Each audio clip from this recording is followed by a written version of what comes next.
Excellent. Good evening, folks. Once again, welcome. I think we're in our guidelines for the state, trying to keep the numbers down. I do know some members are streaming in. I certainly know there are quite a few community members who reached out to me over the last couple of days and are tuning in to get updates that way. So I think that's helpful. This is our 5th meeting and potentially our final town hall kind of on-site gathering. I'm thinking in the next couple of weeks, potentially looking at some remote options and kind of doing a Q&A with parents and still allowing some opportunity as more information comes out. So they'll still have a vehicle by which to communicate. But the complexity of trying to balance the numbers, and as we start to get ready with the school year opening in the coming weeks, we can continue. I'd be open for suggestions or thoughts. I'm not opposed to it, but I actually think, like our school committee meeting, I think the other night they had over 200 individuals. So I do appreciate LakeCAM's cooperation and support in making sure the message gets out there. It's critical that the community is informed. So I'd like to thank everyone for participating once again. The role really has always been about communication and advising in keeping, obviously, the community critically aware. Please know the district continues to work hard day and night, literally 7 days a week on our plans for a safe return to school in the fall for as many students and staff as possible. The clock continues to tick. We're now down to 36 days until September 15th, our projected first day of school, 36 days. So we still have over a month to prepare and gather some information as we kind of come together. So we had a busy week last week with the school committee taking some action on the calendar and the model, and I'll speak to each of those and also hopefully provide some clarification and some clarity on a couple of issues that came as a result of that meeting. I do remain confident we can make a safe and smooth transition back to school in the fall. We now have that voted calendar, and I'm going to speak to that in just a moment, the hybrid model. Please know all the stakeholders continue to remain part of the process. Had a real positive meeting, almost a 3-hour meeting with union representatives today on a safe return for all students and staff. Very productive, outlining some concerns and issues as it relates to, from their perspective, that will certainly shed some light and allow my leadership team and certainly the community to benefit. But again, I know Renee Vitale is here as the president of the association. We have a couple other members. There are 8 individuals, I think, that were part of that group that sat down with me. And again, real constructive, positive, and a cooperative approach to where we need to be relative to keeping the start of the school year safe for all our staff and certainly students. But I thank them, and they're in attendance here tonight, and certainly they can speak to that. We do have some issues to resolve in relation to that piece, and that's why the timing allowed us to really kickstart once we had the model in place. In Freetown, we've endorsed this blended learning approach, and we can speak a little bit of that tonight. I'm going to try to keep my comments brief. I've provided the task force 5 different documents, and I've tried to get almost everything onto the website.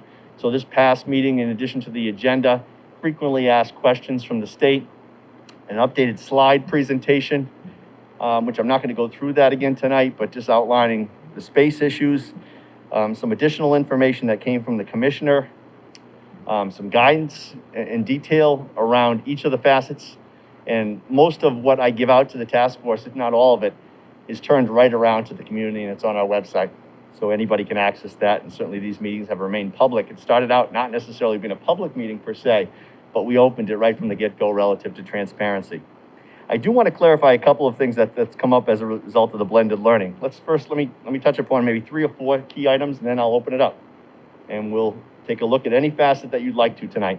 Probably won't be as lengthy a meeting, but hopefully we can really get into some of the detail relative to some concerns that you have and next steps. So the updated hybrid calendar. The school committee voted on a new calendar, and to illustrate what the cohorts would look like, I only went 8 weeks out.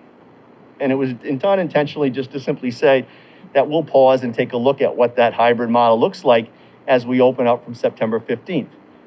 What I didn't take into account is everybody counted up the numbers and recognized that one cohort had 4 more days because they went 1 more week. I made the assumption that people would just understand it would carry through. So you're going to see a new calendar this week. Doesn't need to be voted on by the school committee, but it's going to be illustrative of what the hybrid model looks like through December 23rd, in the event that we're still in that hybrid model.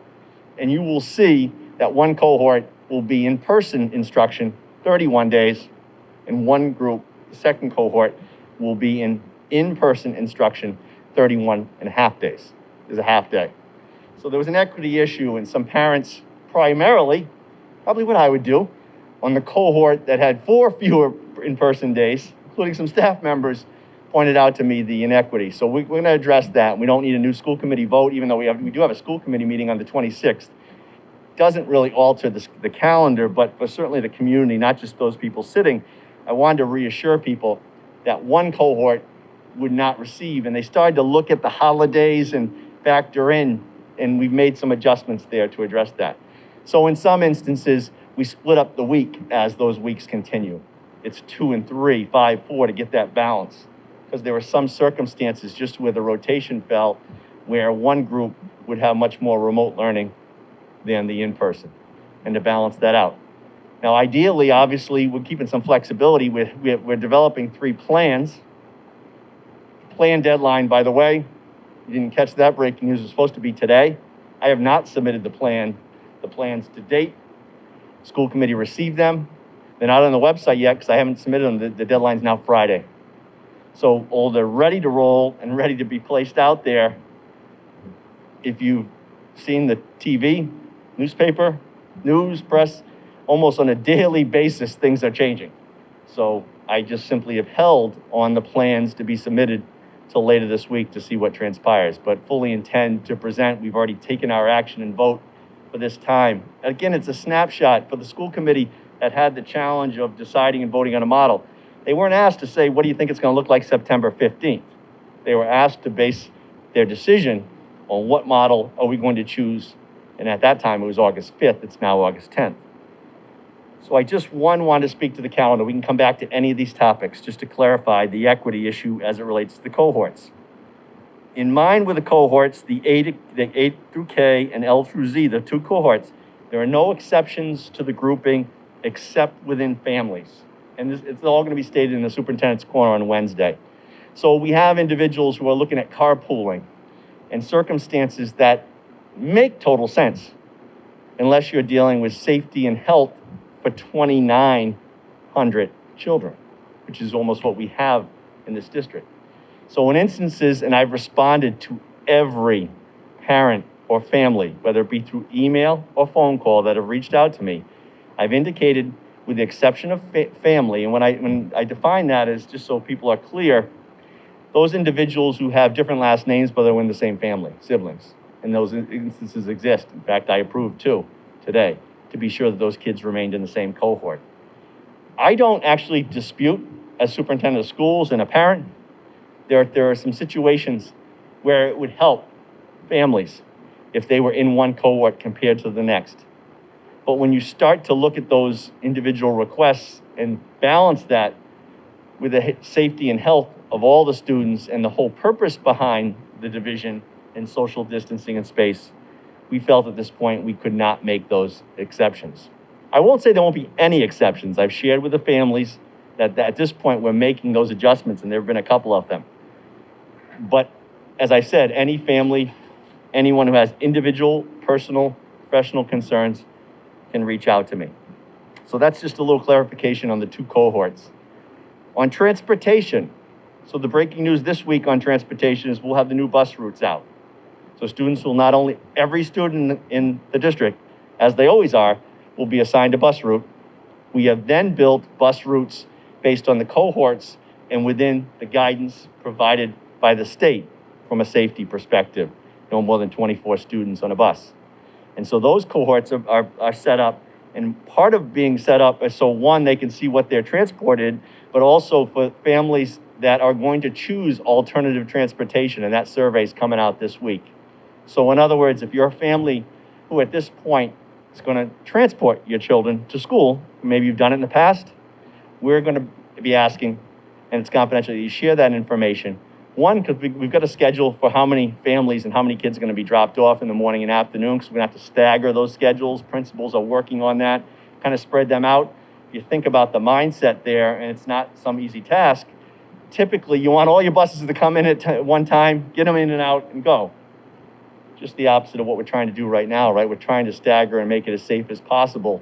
We're providing a few more adults. So transportation survey this week, once the bus routes come out, just simply asking for the individual to name Rick Medeiros, I have 2 children, what grades, and that they'll be transported to and from school for a given period of time. We are asking them to make a commitment for the first portion of the year, although they will have been assigned a bus. So what we're trying to do is be sure in those instances where bus routes, because there's not an endless fleet of bus transportation. So we're encouraging alternative methods of transportation. Certainly we support families and parents, and we've always had a pretty large group that transport children, and I still think there's probably even a growing concern right now, especially early on, about the safety of buses. We get that.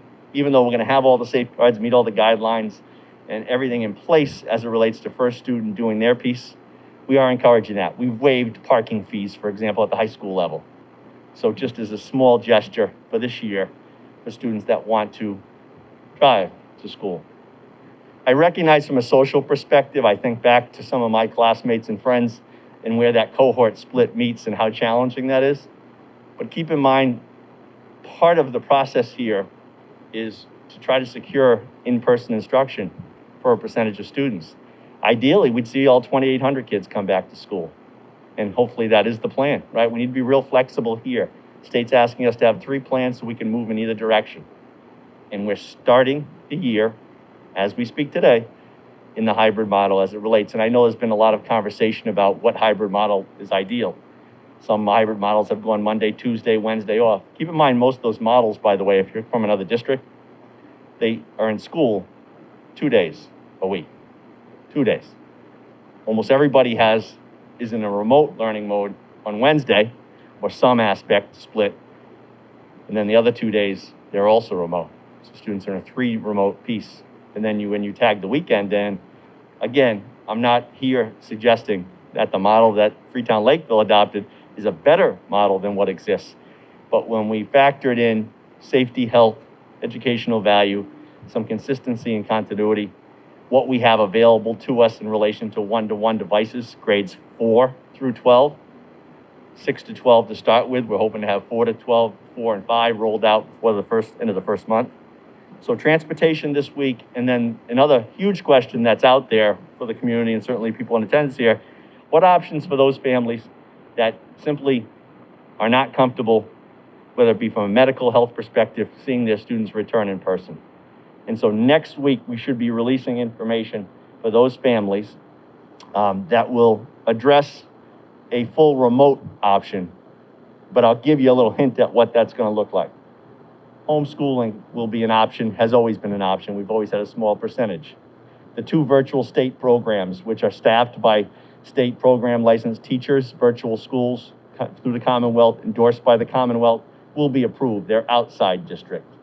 And then the 3rd and 4th option is still a work in progress that I hope to finalize by next week, will be whether we have some existing staff teaching solely remotely and or combination of a state-sponsored program with staffing that the students remain within our district. And so I will spell all that out so family members and families and parents, grandparents that have reached out to me, whether it be through email, text, or phone calls, have been getting exactly that message that I just shared with you.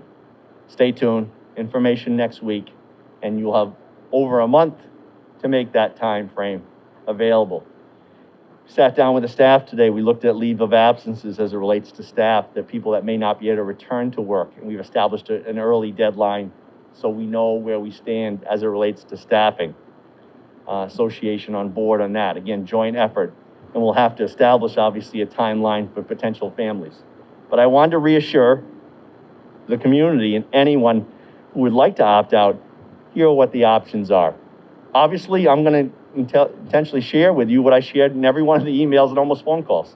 I'm encouraging parents to listen closely to what we're doing and feel comfortable and feel safe and look at our hybrid model as an ability. And I had a great conversation with a parent today who had 2 middle school students where they were kind of on the fence, but I believe based on the conversation we had, and they're gonna kind of watch it over the next couple of weeks, are gonna look to an in-person model for a portion of the time. And it's a work in progress. We have a lot of professional development relative to safety and health, about the facilities, about educational value of what blended learning looks like. We spent, what, Renee, 3 hours today, I think, in this room here today having a conversation about ways that we can be sure that this is a safe reopening. I will say this, and I said it to almost everybody who asked me, personally and professionally. Data can change, right? Things can change, and by the next school committee meeting on August 26th, which is the next school committee meeting, we could have new information. We have some insight that we're going to hear about athletics, for example, this week. I don't have any more information other than I think a decision will be made in relation to athletics.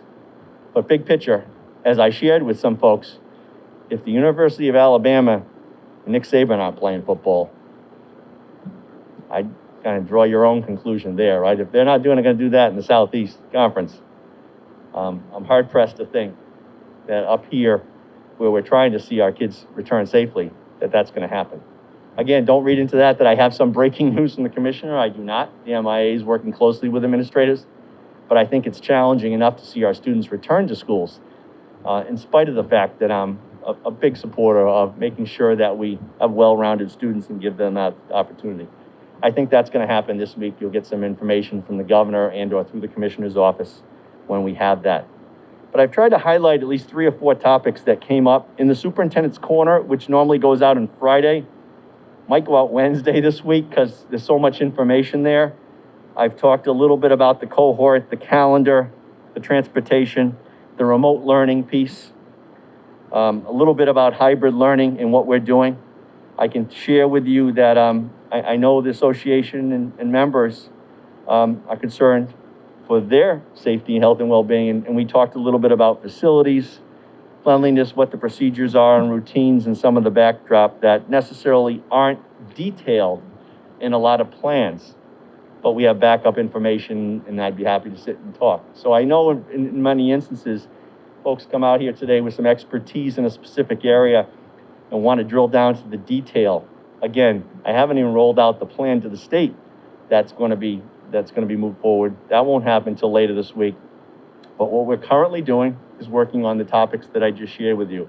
Mike Ward, a principal in attendance here from Freetown Elementary School, representing the task force, is working with the leadership team. We have meetings, Wednesday and Thursday this week to talk about preschool, kindergarten, when those starting points will be, how we bring those kids in for their first educational experience. Imagine that, and what that will look like. We're talking about potentially dividing the cohorts even one layer further and having an orientation for those small groups with those families and parents to come in over multiple days. So there's a lot happening.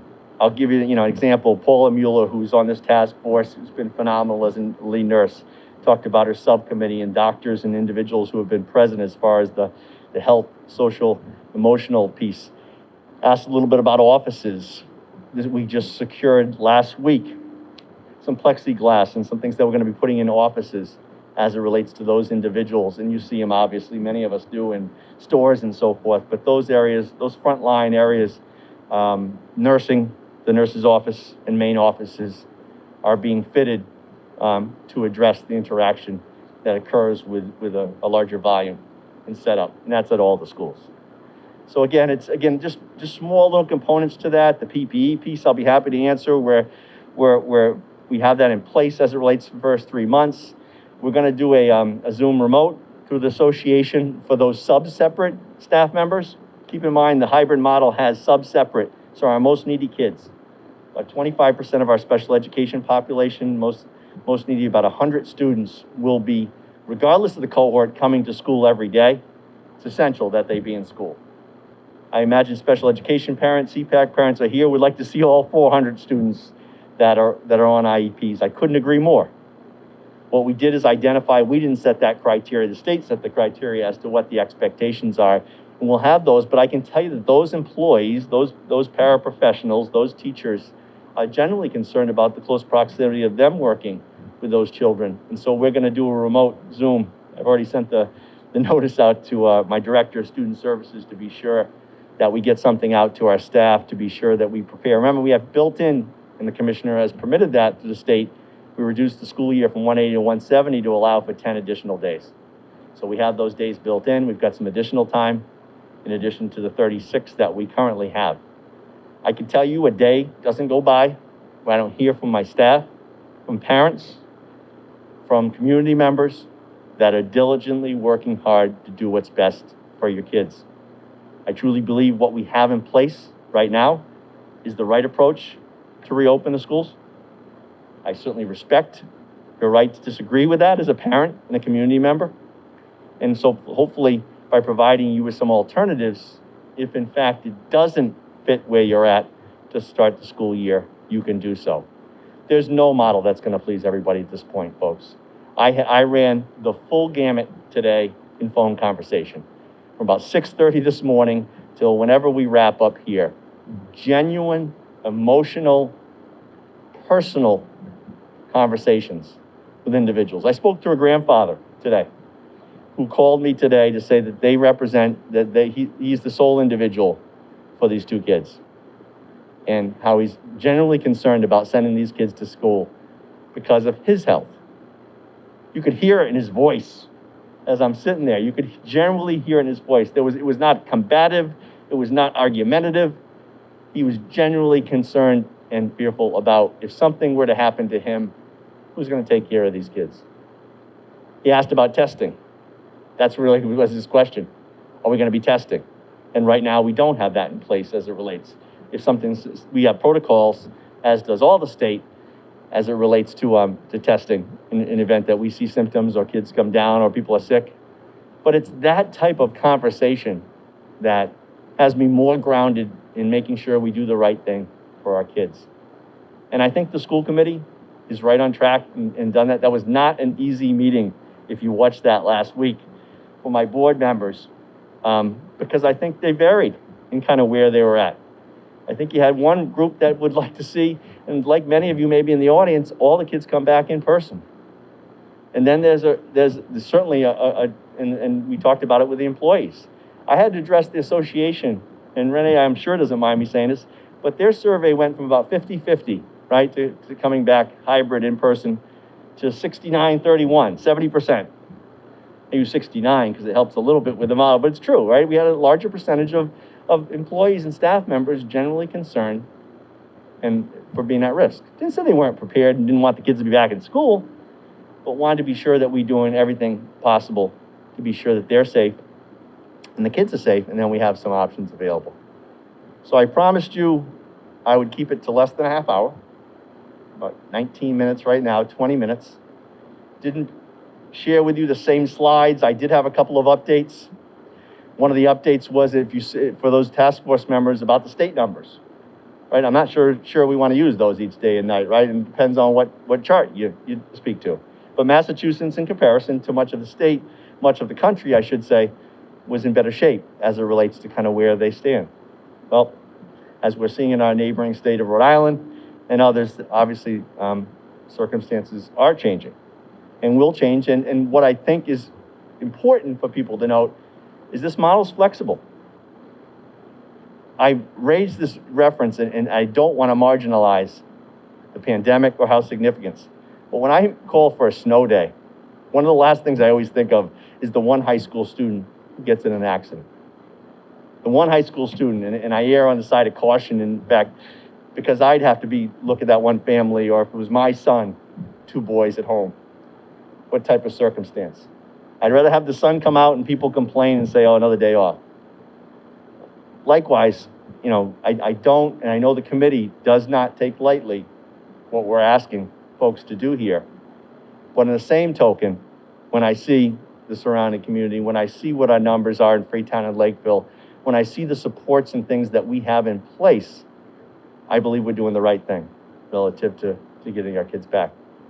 And if you don't hear the passion or sense the passion or the emotion in my voice, I'm not doing a good job. I'll blame the mask. And I took my glasses off because those of us that have been in education, that are parents, certainly can recognize where you're at. We've got some tough challenges. The last portion before I open it up for questions and answers, and we'll spend a half hour doing that. The last task force meeting, I don't know if they're here tonight, I had two young parents. And you get to be as many years in education as me, you start off everything by saying young parents, but two parents came up and said, listen, I didn't want to take up your time during the task force, Mr. Medeiros, but I don't know how we're going to swing it with the hybrid model, right? We don't have someone to watch the kids. I don't have the answer, but this is going to be a real challenge for me. Sincere, disruptive, we get all that. They would like to see both their kids in full, right? Full in person. Because why? One, because both of them have to work and can't rely on family members. And I know they're not alone in relation to that decision. But I did also hear from a lot of parents that said, listen, this is a collective job, right? You sign up as a parent, you sign up for life. So part of that task, as challenging as it is to work with the schools, hope the schools do the right thing for your kids, but work with us. I got that spirit of cooperation this afternoon for 3 hours with my employees, and I felt good about that. Not that we didn't have our challenges and obstacles, but I felt like it was a sincere effort. I don't want to put any administrators on the spot, Mike. I don't know if you just want to reference kind of, leadership, kind of the behind the scenes things, maybe just kind of capture a couple items that are happening with principals in each school, if you don't mind. You don't have to highlight each school, but just kind of talk about some insight that parents might not be aware of that's happening now.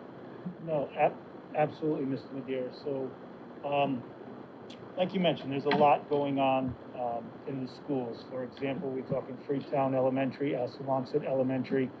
We're looking at the kindergarten preschool piece, what that model brings in about screening, about orientation, their first experience in the school district. We want to make that positive. So that work is being done.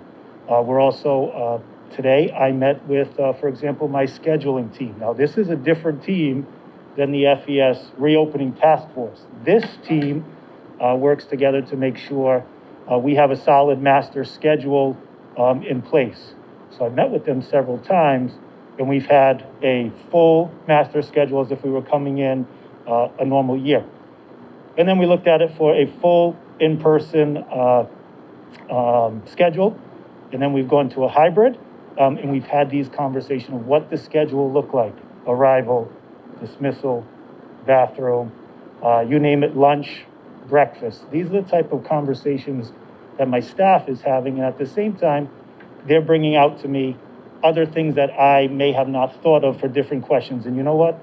I enjoy that the most when those things happen, because I'm like, hey, I didn't think about that. And I told them from the very beginning, their voice matters, because it is our job and our responsibility to make sure we come up with a solid plan to start the school year, because we want every rock turned over so we can face that question, should it be our way, so we can make sure we get that information out to the community.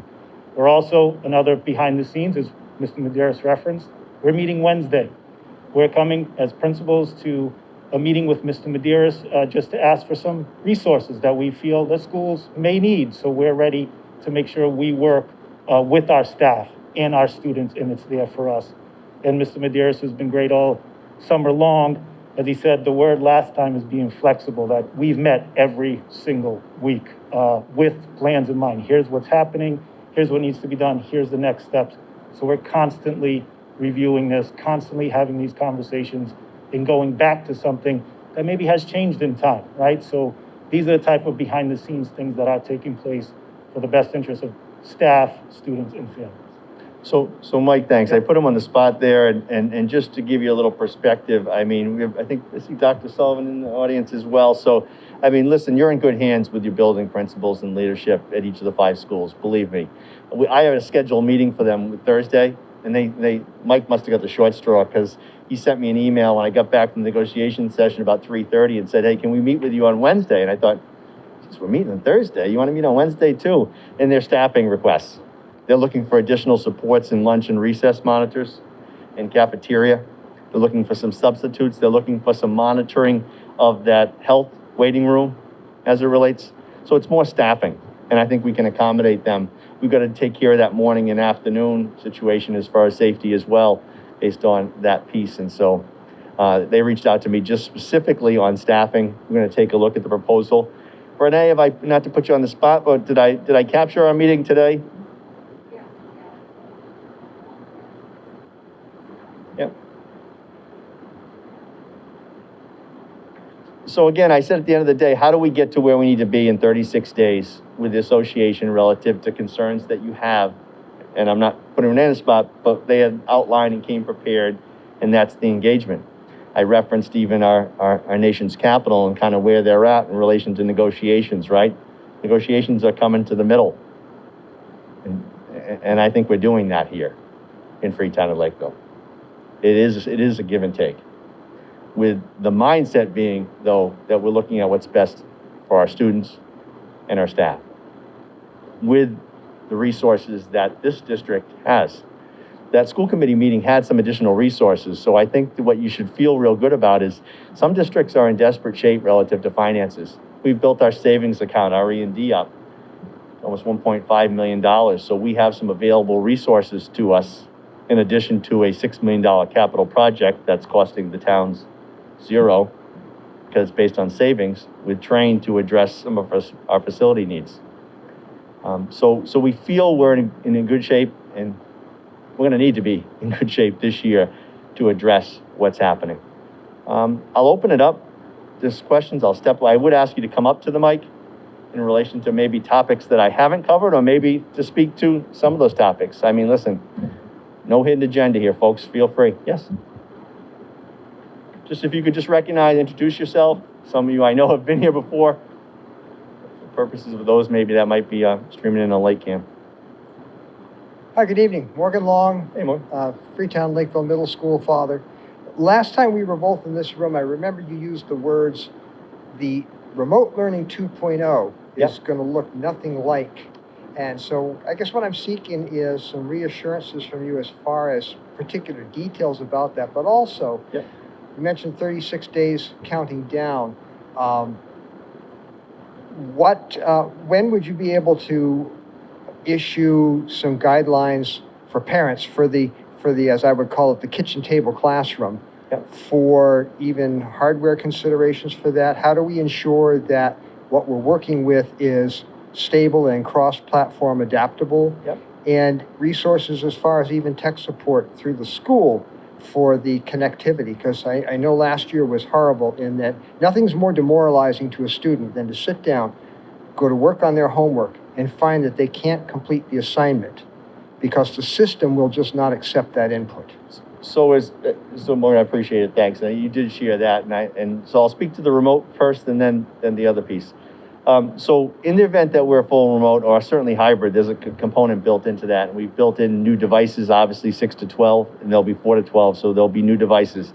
The association asked that we have additional tech support available for parents and community members on the spot. Great idea, right? One of our tech people, so parents could reach out to that tech support to address concerns when they're home and having challenges. Next week, I referenced that I'd be rolling out some information from the district on what options are available and some of the detail behind it. Before that, you'll see the plan and broken down by detail for each school for remote learning, and that plan will be on the website. I'm gonna probably send that Wednesday or Thursday to the state. Once I've released it to the state, the school committee's already voted, and I'll get it on the website. And so you'll see 35 pages of documents. I'm not going to tell you it's going to answer every question you have, but it will absolutely be a roadmap for future success. I referenced the fact that what you witnessed or experienced by no choice on ours last spring, in some instances may not have been satisfactory. I really commend our staff for what they carried out during the time frame they had, but I will tell you this time through, we have a much more articulated, well-organized plan to roll out, because we also know the magnitude of it. We're not starting the school year off in those circumstances. So I won't, that's the piece. Morgan, the other question you asked, I'm sorry, it wasn't just remote. And what are the program platforms that are going to be there? Yep.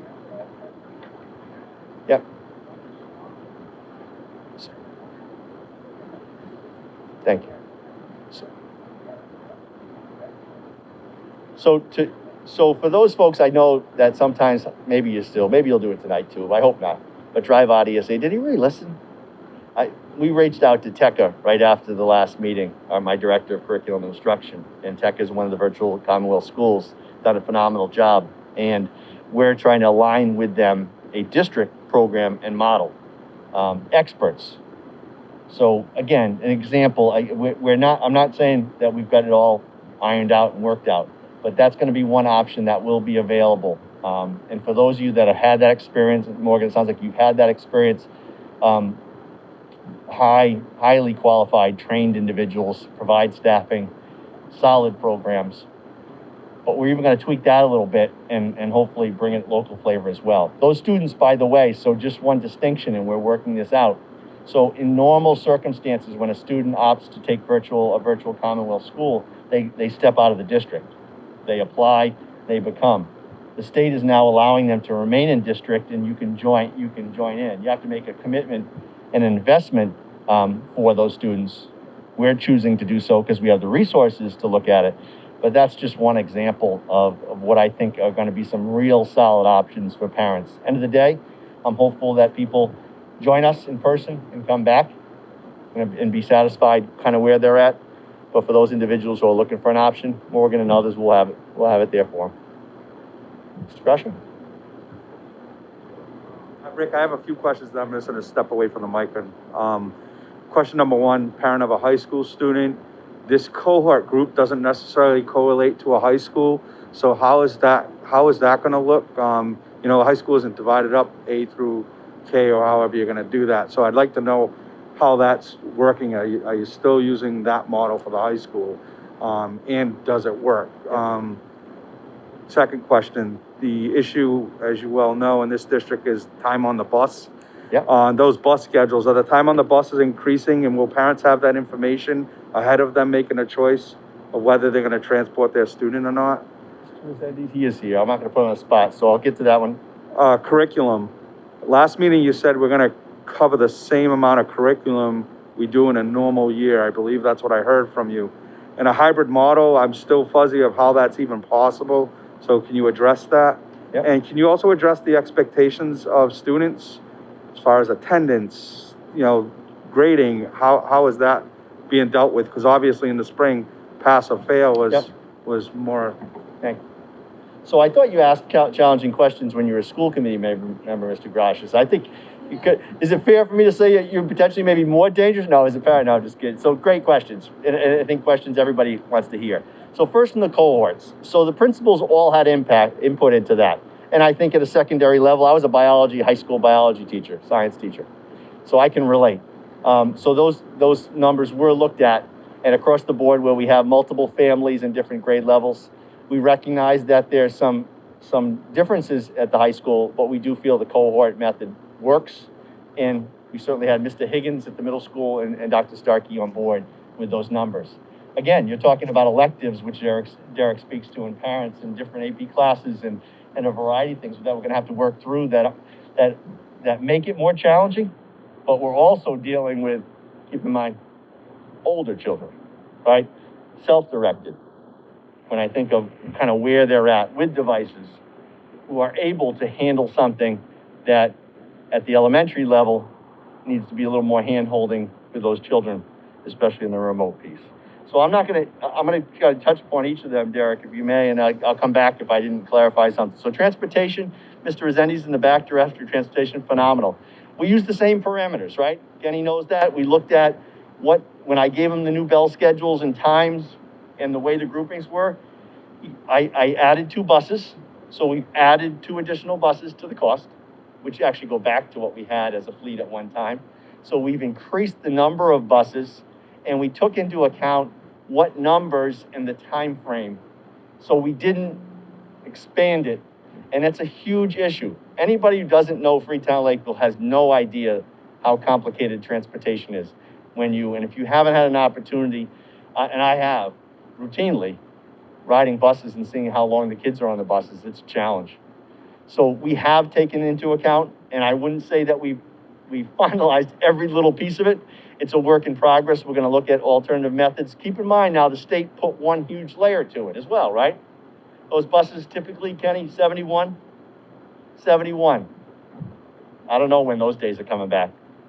No time soon. We're looking at 24 students max on a bus, unless we have 25 or 26, so you can have siblings. You can have a few more students that seat together. So that was a challenge.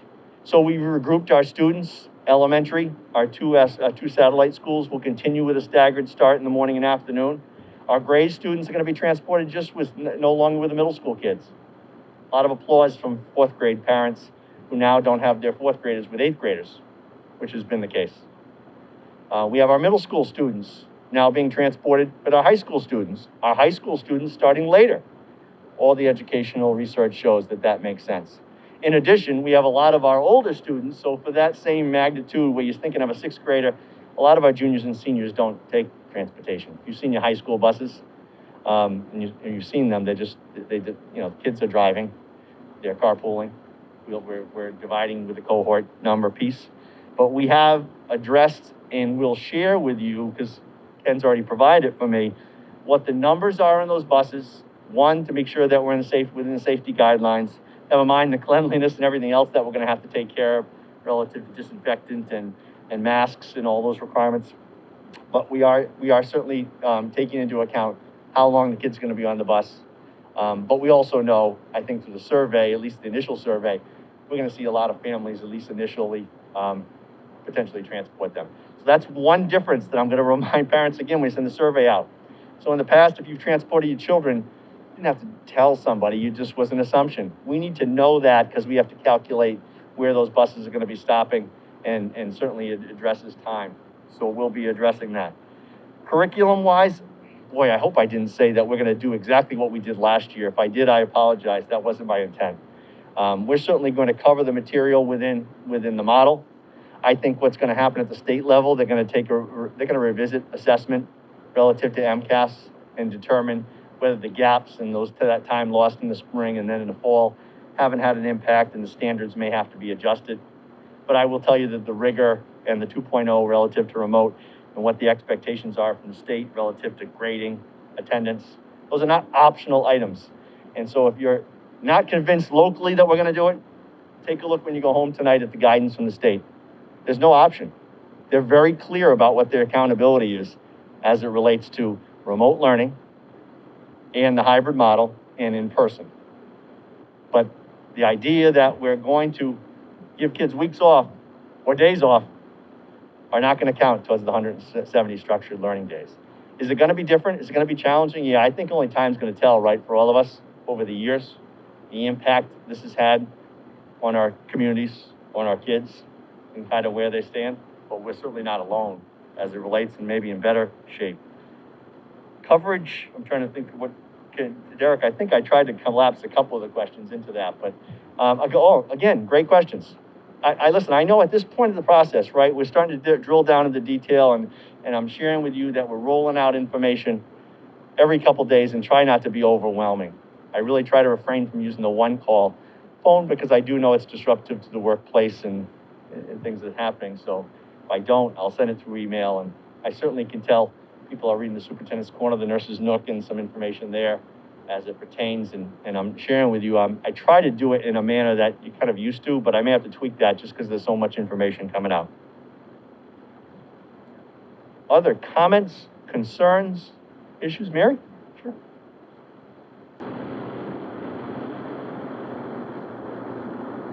So I just have a question about going full remote versus doing the hybrid. My kids want to come back to school. I'm sending them back to school in the fall. My fear is they go back to school, they do their in-person, they're doing great in person, they go home, the remote is not, I know you keep saying 2.0, but I listened to the curriculum designer and it left a lot to be desired, what I heard. And I'm just concerned that my son, for one, is going to shut down. 8th grade has, too much attitude for his own good.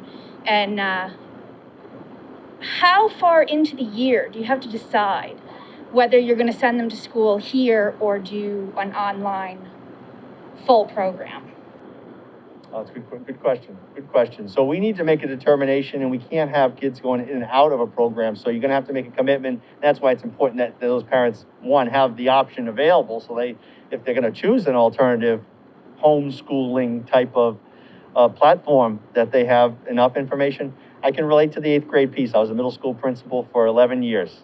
I always say, listen, you couldn't pay me enough to be that age again, but I loved working with kids at that age level because they can be apathetic and it's challenging and not be motivated. But you know what? those kids will do almost anything for you if they believe that if you provide some structure. But Mary, to your point, it's a challenge.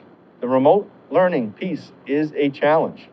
And certainly, if we think about the model that we're rolling out to you folks, you got 11 kids in a classroom in general, Mike, right? I mean, somewhere in that range, 10 or 11. The in-phase kids are getting that. It's what happens when those kids come home. One, we're providing some devices, and I'm not saying that's the catch-all to that piece, but some consistency. We're really ramping up the PD and training relative to what blended learning looks like and asking our staff to step up as it relates to being consistent across the board in relation to what we roll out. Because there was, and again, it wasn't intentional, but it varied depending upon who your team was and who your teacher was and what your grade level was. I am not going to sugarcoat the fact that I think in the hybrid model, the challenge is the remote learning piece. My concern is full remote, right? Not because I don't think we have a plan in place, but I think it's so important that our kids get some in-person instruction and make those connections early on in the year. Because I do know there are people out here saying, listen, superintendent, what are you going to do this? We're going to shut down. Why are we doing that? Give me a couple of weeks, though, with our kids. That's risk-free if you can define that, right, and get to know a teacher, though, and make that connection. I will take that connection, and I think it's challenging without that connection. Last year, keep in mind, when those kids stepped out in March, at least we had that connection in a long period of time with those kids within that grade level. So again, Mary, didn't dance around your question, challenging question. But I can tell you that we're going to spend those 10 days and then some after that. If you look at the calendar, there's some other PD days focusing on, okay, how is that working? Where are we struggling? And we're not alone. The state's obviously across the board doing that.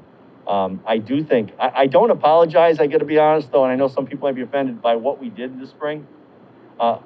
My staff, our teachers and administrators worked their tails off to really provide some real value to what's happened under real challenging times.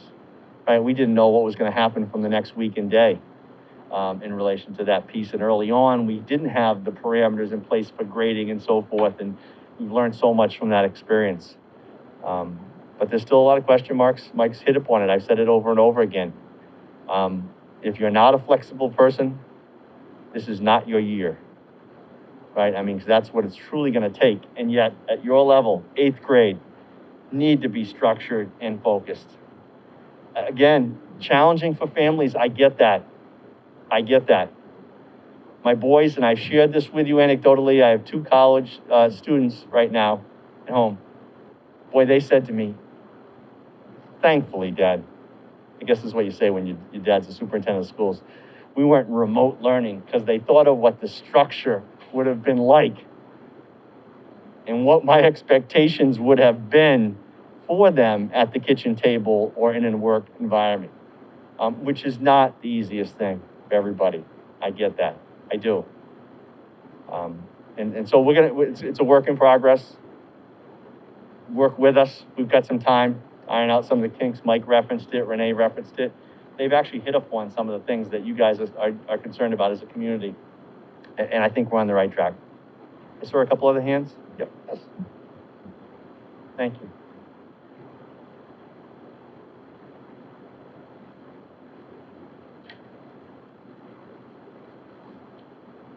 So I do agree. Thank you to the teachers for what they did during the spring. It was unprecedented. It still is unprecedented. And I think our community, we all love our community. We love this district. And I think you're all doing a fabulous, job, as best as you can. I know you feel like your hands are tied. So thank you to the staff, the administration, right down to the buses and the scheduling. This is a tremendous undertaking, and you guys are doing, as best as everybody can. My concern is also the remote piece of this. And I understand next week we'll have more information to determine whether we want to do full remote, hybrid learning. My question is for the high school, and I think this is a little bit what he was speaking about, is I have a high schooler, and if we were to choose a full remote program, Yep. there are some electives in school that may not necessarily need in-school participation. Let's say advanced art classes. Can it be a full remote access as far as, okay, I need to take these honors or AP classes in doing that remotely, but still having some access to even student government, after-school activities. So if your child is involved in student government or student council, can you be fully remote and still participate in any of those things that are happening in the school? So there'll be a couple of options where that will happen. And I can tell you that there are tech and other academies that do it, right? They permit that to be the case, and we're going to try to tie in so the kids remain in the district, and hopefully when we actually get some of those clubs and activities back, that they'll have access to that. As far as taking the electives and courses, those secondary schools, and if you think of higher ed, they've been doing it, right? That's not uncommon. So this idea that students won't have the opportunity, we have virtual high school here. We have fuel education. So we have some components already actually in our district previous to all this. And now we're trying to look for some state support. So they will have that opportunity. And I know I'm asking you to hold on some information as it comes out. So the homeschooling piece really means the parent has absorbed and takes all on that responsibility. What you're speaking to is kind of remain in the district, and we want that. I mean, ultimately, I'd like to see our kids go hybrid, right? I'm being perfectly honest. I'm selling to you that every family, I'm encouraging you to have your students come back in person. Give us an opportunity to show that we've made the right decision as it relates. But I absolutely respect individuals, whether it be high school, whether it be elementary, that can make that determination. I think you will see some options in the coming weeks that will spell that out a little bit more in detail. It's a tough question that you ask, I'm being sincere, as it relates to comparing high school to elementary, right? It is a major difference. And I think it's an easier decision. Some high school parents here might respectfully disagree. It's an easier decision for the secondary kids, for the upper middle school students, high school students, than it is for the elementary. Because of the fact that we can, it obviously depends on your child and where they're at. There is nothing that's going to replace some of the opportunities that class last year lost out for in person, right? I mean, I can't get over, maybe I should have been floored, but the graduation that we just had recently, how much that meant to kids and families. We had 91% of our kids participate in August. They were done, right? Months over. And the fact that they were part of that process and how much they lost. So to your point that they need to also have other activities and be involved and allowed to be in student government and those things. Yeah, those are components. Those families will be able to take a look at that option that's available to them from district sponsored and say that makes sense. I can see my student taking primarily remote classes or virtual school, and remain in the district, junior, senior, for example. I think you're hard pressed though. I don't know. I mean, I don't know, maybe the Medeiros household was doing something different. I'm not so sure I could convince my two boys to step away from going to school, from the social aspect of interacting with their peers. But again, different circumstances relative to safety. I also know so many of your kids, rightfully so, are concerned about their grandparents and their aunts and uncles and those family members that could be potentially impacted by a decision that I don't take lightly. Again, some great questions. I'll bring them back. Mike will bring them back to leadership when we talk with Dr. Starkey and the high school piece and the middle school piece as we kind of work through where we're at. I did see a couple other hands. Yes, in the back.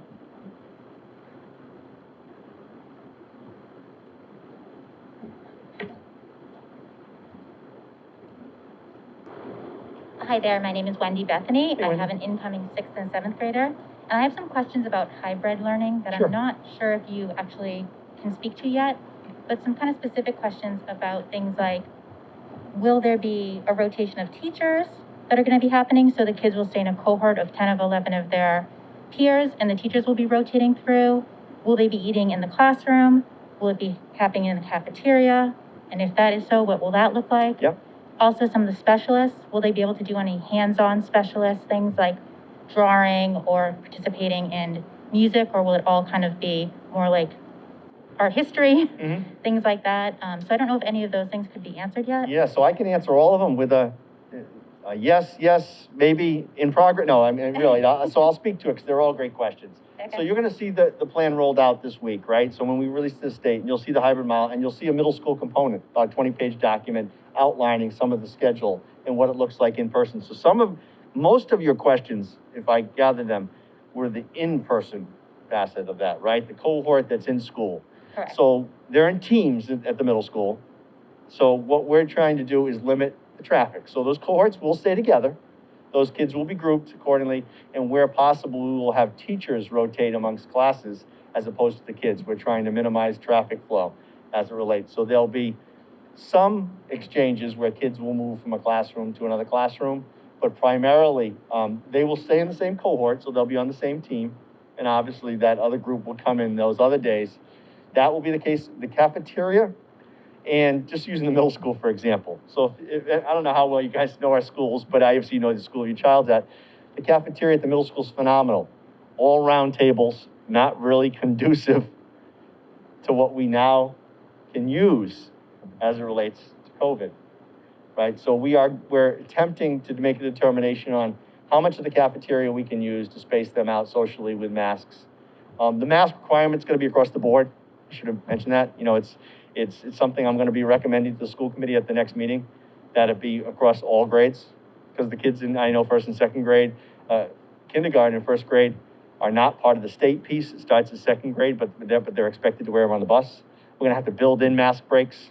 I can tell you that I've seen some of the principals' piece in place just to address that issue. We're gonna look at outdoor. We're gonna absolutely have art teachers and specialists, and so we're not saying that they're not gonna have that exposure, but we're gonna have to balance that with what we can do guidance-wise, because there are some restrictions as it relates to singing, playing instruments, physical activity. So we're gonna make every effort within the guidelines, within small group. Again, I'd ask you, I wish I had the slide up for this reason, take a look at those 6-foot pictures of those schools and the spacing. I drove around this weekend to a couple of events in my town, that I'm not gonna say for the microphone, and looked at softball games, social events, and thought to myself, they're not gonna let me come back to school with my kids, and this is what I'm witnessing from my own community relative to safety? Softball tournament, multiple towns. No, I love softball. No offense, don't anybody be offended, I played college baseball.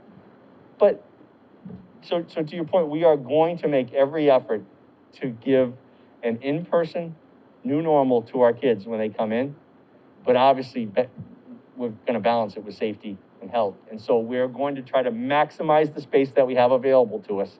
We have not, so some of the answers that I danced around were just being truthful.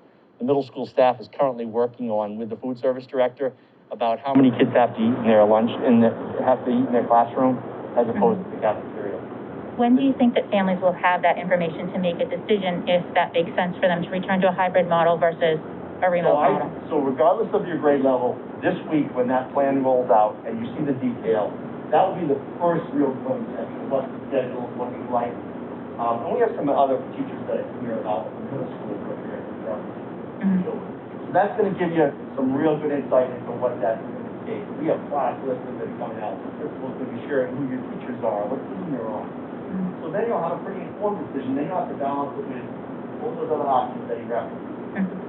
We're going to do that. We don't have a ton of time, but we have time. We're looking for leaves of absences for employees who don't think they can come back to work, for example, and we established a timeline of 1 week, because we need to know if people, in fact, can't come back to work in relation and are prepared, because we obviously then need to see what our teaching staff looks like. And for the remote Sure. option, if you were to choose full remote, I know you Yep. referenced Tech-Earth or one of the other virtual public schools Yep. that are offered in the Commonwealth. Has the state expanded enrollment for those programs? Because I know previously, sometimes they actually have a wait list So- pre-COVID. Yeah, so the two Commonwealth schools have the challenge of enrollment numbers, right? Because they are so popular. So, and they recognize that, but they also know the business at hand as it relates. And so they've asked districts that if in fact that we partner and contribute relative to that they can provide staffing. And as a result, those kids don't become TECA kids, they stay within our district. That's what I was trying to distinguish against. Because I agree with you. So even though I'm going to say to you that you could go out to those Commonwealth, I don't know off the top of my head, but I'm guessing those waiting lists are pretty long right now. But I can tell you this based on where we're at financially as a district and where we're prepared. When my director of curriculum reached out to TECA that afternoon, we got a response back and a follow-up in relation to providing support. Now, keep in mind, we said we'd make a financial commitment. Not every district can do that, right? People are talking about conversations and saying, well, I'll wait till the federal government offers some funding, or I'll wait for the state. We're saying, no, we're going to commit to these kids. So that aspect will be pretty clear. In the TECA piece, though, just so I'm clear, it would be TECA staff. It would be licensed teachers, but not necessarily our district staff. We are also going to take a look at, when we have leave and what's available to us, do we have teachers that, in fact, will fill a remote learning piece? And how will that information be distributed within the next week or two? So the remote option will be next week. I'll send that through email, Okay. put it on our website. We put it right up on the link. The homeschooling piece is there already, but that wasn't necessarily new. We updated it a little bit, but you'll have that information. And I know almost everything we're doing, it's like, I need that information yesterday. You're right? You want to make an informed decision. What I'm sharing with you right now is, in my opinion, from a district perspective, it would be to have your students return in the hybrid model to in-person with our smaller numbers and all the safeguards. But I respect and recognize that not every family is going to be there. I do know that, and to your point though, the more people are informed, the better, the more informed they are, the more comfortable they are in relation to a decision. That's coming though. All right, thank you very much. Sure. Any additional questions? Good graduate level class, right? If you're quiet towards the tail end, you can get up and leave. And I'll stick around for a couple minutes to answer questions. We have a lot of components and a lot of things happening as it relates to making sure that the facilities are in place, that instruction is there and where we need to be. We're relying on as many individuals as possible. Both towns have been very supportive, Board of Health, Fire Department, Police in relation to providing some supports, Board of Selectmen relative to grant funding. So we feel that we can adequately provide you the information in the coming weeks. It's August 10th.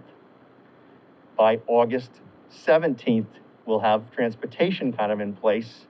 A week from that time, August 24th, we'll know where our staff is at relative to where we need to be relative to some gaps with individuals who may not feel comfortable coming back to work. Students will know where they've been placed in cohorts. And then prior to August, the end of August, it will still be 2 weeks before we roll out. And keep in mind, the plan is that all staff will come back on August 31st. So the plan is all staff will be here on site, and we'll be doing a lot of training and PD as it relates to getting ready for the 15th. So the 15th is the kickoff date right now for us under the model that was voted on by the school committee. When I reference the updated calendar, I'm just basically carrying out those days so you can see what the balance is for the cohorts. I am readily available, accessible, email, text, phone call. Very rare that I don't at least get back to you. I will admit you may not always like my answer in relation to that, but I'm not going to ignore any insight you can provide. And today we picked up a couple of things from some individuals and said, hey, that sounds great, superintendent, but how about this? I'll bring it back. I'll go to one of my directors and say, what, hadn't really thought about that as it relates, because we do have some time to prepare. All of our classrooms are being set up for the third week in August. So I shared that with the employees today. So all of the desks and chairs and things are being returned. 3 foot spacing though, with the intent for 6 feet of spacing, right? So we're setting them up. So when you looked at those pictures, take a look at that in the spacing as I referenced some of the social aspect and kind of where we're at relative to what else is happening out there. But again, you can come up and see me. I would ask if you didn't sign in on the way out, if you could just please sign in, just so I have an idea of attendance-wise. I do appreciate your continued support. I am looking to take this aspect and just do a remote, and that way put it on a link, Jose and LakeCAM have been phenomenal about doing a remote and having it be a question and answer strictly, right? And putting it out there, and you'll have the plans in place by next week. So you'll have digested that and can say to me, yeah, that wasn't enough, Mr. Maderis. Yeah, you're getting there. It's getting closer. I'm okay with that. I am okay with that. Meaning I'm okay with pushing that envelope. I came here 6 years ago with raise the bar. Not changing. We are going to continue to do what's right for your kids, for our kids. Do it safely. I did have a couple of students share with me how happy they were. Individual emails about, for even kids at this age to send an email is probably unique, right? They probably had to figure out, someone had to show them how to do that, because that's not, but just thanking me for any in-person instruction. High school students, any in-person instruction. Anything you can do. Are they thrilled about the cohorts and the breakdown? No. But you know what? They saw it as a step in the right direction where we need to be. Stay tuned on state numbers and things like that, whether it be through the commissioner or governor. I mean, I don't have control over those aspects of what happens. And certainly school committee's next meeting should be in this auditorium if it's not in our newly carpeted library down the hall, but it will be an on-site meeting. We still have the regulations of 25, right? Don't do a quick count before you leave. You're okay. We're at 24, I think. Can't see through the mask to see where I'm kind of at there. We may be one or two over that came in a little bit late, but we're socially distanced and spaced. But we'll do the remote piece. If people feel strongly that we need to do an in-person, we'll do so. But I think we can generate and ask these same questions. And I do think more and more people are turning in, and it allows you some flexibility with your own schedules too. So thanks for coming out tonight. I am available. I appreciate the continued support. More and more information to come. Have a great night, folks. Thanks.